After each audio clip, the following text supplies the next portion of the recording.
Kebodohan nomor 7, gagal membangun benteng pertahanan finansial sebelum menyerang. Setelah mengetahui semua teori dan pola pikir yang benar, sekarang kita masuk ke langkah praktis. Kalau kamu mau menyerang dan menaklukkan dunia finansial, kamu butuh benteng pertahanan yang kokoh. Banyak orang terlalu fokus menyerang, mengejar cuan, investasi gede-gedean, tapi lupa membangun pondasinya. Pondasi dan benteng pertahanan utamamu adalah dana darurat. Dalam hidup, satu hal yang pasti adalah ketidakpastian. Kamu bisa sehat hari ini, besok jatuh sakit. Pekerjaanmu bisa aman hari ini, minggu depan bisa kena PHK. Dana darurat adalah bantalan yang akan menyelamatkanmu saat hidup memberimu kejutan tak terduga. Sekolah tidak pernah mengajarkan ini, tapi ini adalah fondasi paling krusial. Berapa jumlah idealnya? Tergantung situasimu. Kalau kamu masih lajang dan belum punya tanggungan, siapkan minimal 3 kali pengeluaran bulananmu. Tapi kalau kamu sudah berkeluarga atau seorang pekerja lepas, freelancer, idealnya siapkan 6-12 kali pengeluaran bulanan. Ingat, dana darurat bukan investasi. Jangan taruh di saham atau kripto. Tujuannya adalah keamanan dan likuiditas, artinya mudah dicairkan kapan saja. Simpan di rekening terpisah atau reksadana pasar uang. Nah, setelah benteng pertahananmu kokoh, barulah kamu siap untuk menyerang.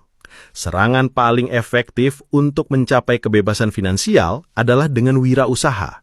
Tapi tunggu dulu, wirausaha yang sesungguhnya bukanlah sekedar jualan. Banyak orang mengira mereka berwirausaha, padahal mereka hanya mengganti bos mereka dengan diri sendiri. Mereka membuka coffee shop, tapi mereka juga yang menjadi barista, kasir, dan manajernya.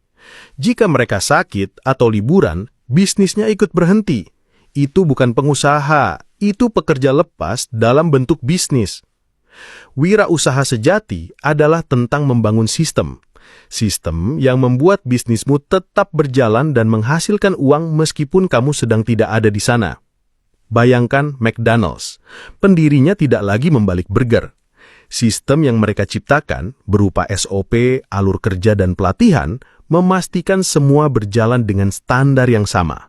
Inilah tujuan akhirnya, membangun mesin yang bisa bekerja untukmu.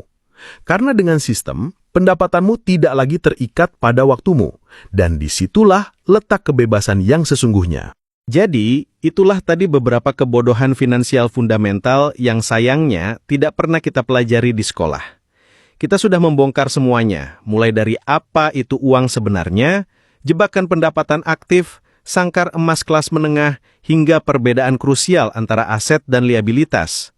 Kita juga sudah membahas musuh-musuh tak terlihat seperti inflasi, serta kekuatan super seperti bunga majemuk dan leverage yang bisa mengakselerasi perjalanan finansialmu. Intinya, sekolah itu penting, tapi jelas bukan segalanya. Dunia nyata punya aturan mainnya sendiri, terutama dalam urusan uang. Jika kamu ingin selamat dan sukses, kamu tidak bisa hanya mengandalkan ijazah. Kamu harus mengambil tanggung jawab untuk mengupgrade dirimu sendiri, terus belajar soal uang, investasi, bisnis, dan yang terpenting, pola pikir yang benar mulai dari sekarang. Kebebasan finansial bukanlah sesuatu yang diajarkan di kelas, melainkan sesuatu yang harus kamu perjuangkan sendiri. Ingat, uang hanyalah alat, bukan tujuan akhir. Pada akhirnya, yang terpenting adalah kita yang memegang kendali atas uang, bukan uang yang mengontrol hidup kita. Ciao!